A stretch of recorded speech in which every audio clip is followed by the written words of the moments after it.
Today, we're talking about cybersecurity stuff that no one does but should. Number one, don't use your real birthday.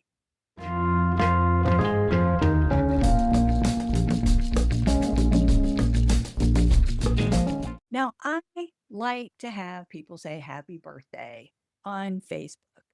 So, yes, I've used my actual month and day, but not the same year. And so, what you want to do, and I have a second birth date that I use online because all the time on shopping sites, they'll sit there and say, "When's your birthday?" I don't give them my real birthday.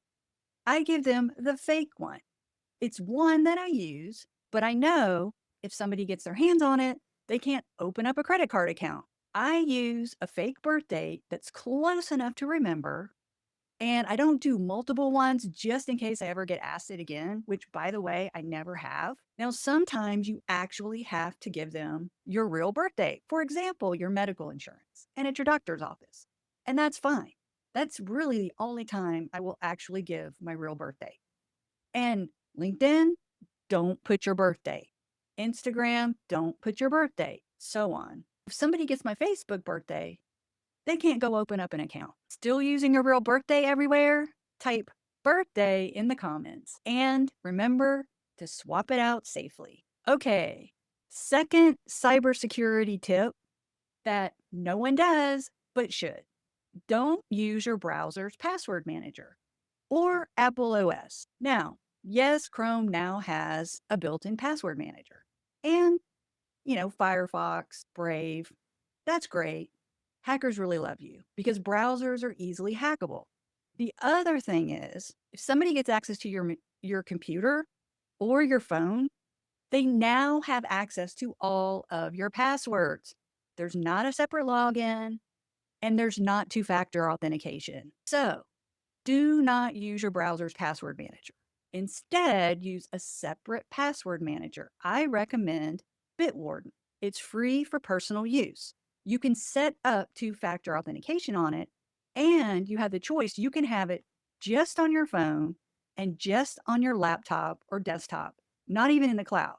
So it's your choice. And because it has a separate login, if somebody does shoulder surf and get your PIN code, for example, on your iPhone, they now don't have access to every one of your sites, which is what's going to happen if you use your browser or the built-in Apple password manager. If you're still using your browser's password manager, type switch and I'll share safer options.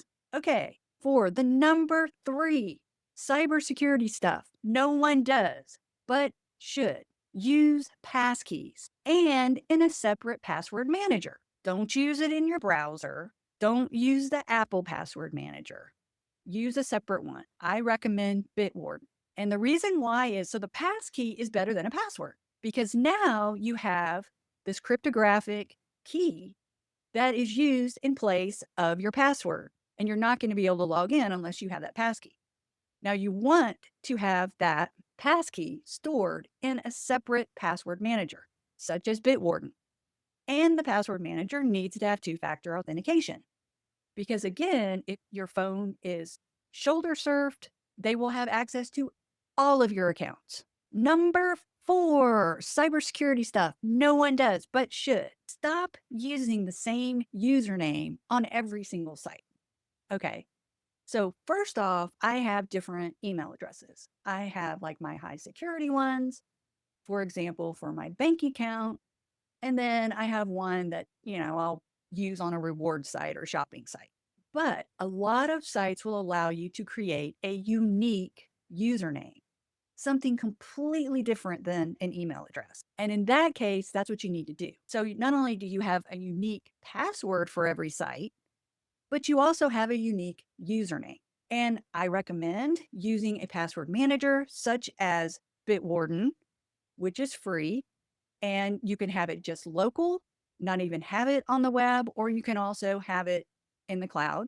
And it will generate unique usernames and passwords for every single site. And your password needs to be at least 12 characters long. If you've been using the same username everywhere, comment username and we'll fix it together. Use fake credit card numbers online? Well, there's this great product called privacy.com, and I use it, and it creates virtual cards. You can create a virtual credit card that links back to a debit card, okay, without actually sharing your debit card or credit card number online. It's just a temporary card. And you can either have it be one-time use, or you can have it so that it can only be used, like, for example, on target.com. You can only use this particular privacy.com. And you can even say you can never purchase more than this much in a month. That's another thing, or it'll be blocked. So it's free to use. I love it. And it's a great way to protect your credit card numbers and not give them out to various merchants online. If that sounds safer than replacing your card every few months, the cybersecurity stuff no one does, but should. Don't share public links. So, for example, in Google Docs, you can share it out to somebody with their specific email address, or you can say share to everyone. If you say share to everyone, literally that document is now open to the internet. There are programs that will just go out and do searches, and they can just find it. You never want to have anything sort of sensitive data or anything that you don't just want opened up to the entire world shared with a public link. So when you share it, you want to share it specific to a specific email. Now, sometimes, it's something that it doesn't matter if somebody randomly finds whatever it is. And in those cases, you can say anyone with the link.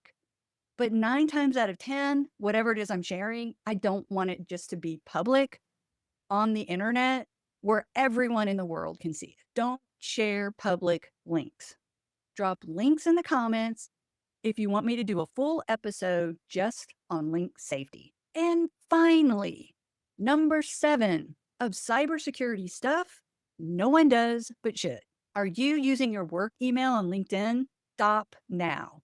There are scraper programs that are they're able to go and grab all of your email, any other information that you have on LinkedIn. So there's a couple of reasons you don't want to have hackers know your work email and then send you a bogus link, bogus email, and not get caught by the email scanner that your company has, which hopefully they do have. The other thing is, what happens if you get laid off? Okay, so you need to have access without it being your work email. What you want to do is use your personal email for LinkedIn. That way, your career, your network, and your reputation aren't tied to one employer's email system. And so if your LinkedIn is still tied to your work email, make today the day you change it. Thanks for listening. Hit like and subscribe if you want to get more cybersecurity tips. Thanks for listening. Don't forget to pick up a copy of my book, A CISO Guide to Cyber Resilience, available on Amazon. And remember to stay cyber resilient.